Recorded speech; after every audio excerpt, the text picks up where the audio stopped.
Namaskar, welcome to Satya Skills. In this video, I would like to share with you all some information on socio-political features of ancient India, which is around 700 BC to 300 BC. Much of information relating to this period is available through excavations, ancient books and inscriptions. Historians also collected some basic information from folk stories and songs popular, which were transmitted from past several generations orally. Later, much of information was from the literature of Buddhism, Jainism and Greek literature. According to these sources, there were small and large kingdoms ruled by different dynasties. Some were under monarchy. Some were republics ruled by a committee of people representing different groups. Republics were popular as Gana. Gana means republic. Republics worked on democracy, and heads of each family or a tribe were the representatives to the Sabha, which was like a modern parliament. Their parliament house was called Santagara. This Gara means it is like a house, parliament house, where they meet for purpose of political administration. Some republics had elected head, but some republics had a king and his successors will be the next head, but the political powers were with the elected and nominated representatives. Example, Vaishali was a republic, but its head was a king. Popular republics of those days were Malwas, Kshudrakas, Ambastas, etc. Monarchs were common. King was the only highest authority and his legal successor will be the next king. There were several kingdoms of small and large. There were continuous wars among them, just either to defend themselves or to expand their political borders. Marriage alliance was common between kings to strengthen their territory or to end wars. King was assisted by a council of ministers appointed by the king and were called Mahamantris. Sena Nayaka was the commander-in-chief of army. King was the supreme authority with regard to the administration of justice.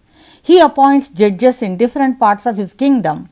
They follow the local law, which was entirely based on standard dharma shastras, which they were transmitted to them from time immemorial.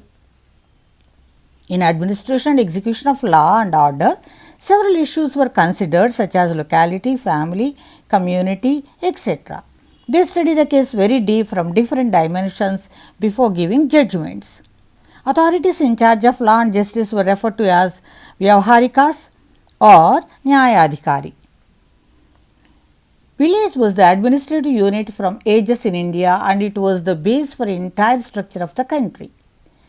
It is so because from remote past India was an agricultural country and manufacturing and large scale trade were confined to cities and port towns. Agriculture was the base for industry and trade. Next important one is Janapadas and Mahajanapadas. During 7th century BC, there were Janapadas and Mahajanapadas, almost all parts of subcontinent India. Much was known about Janapada extending from Afghanistan, that is modern Afghanistan, till eastern Bengal.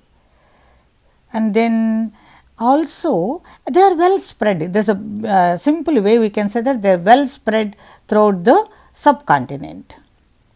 What is Janapada? Janapada means place where group of people stay.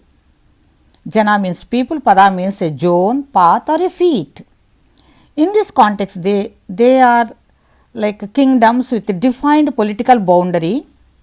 A ruler will be there, usually the king as a head. Major kingdoms are known as Mahajanapadas.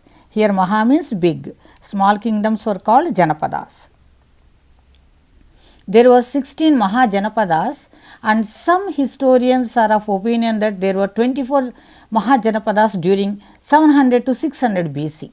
The striking feature of Janapadas was that they sustained or they retained their identity from the time of Treta Yuga, the time of Sri Rama, and from the time of Dwapara Yuga period of Pandavas and Sri Krishna.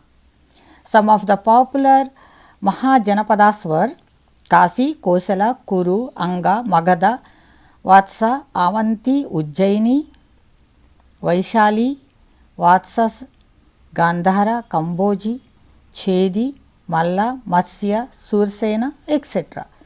Majority of these terms are very familiar to us because they are there right from the time of Treta Yuga. With regarding the details of these, where at present they are located in India or Indian subcontinent, that you can listen to me in my next video. That's all in this video. Thank you for watching. God bless you.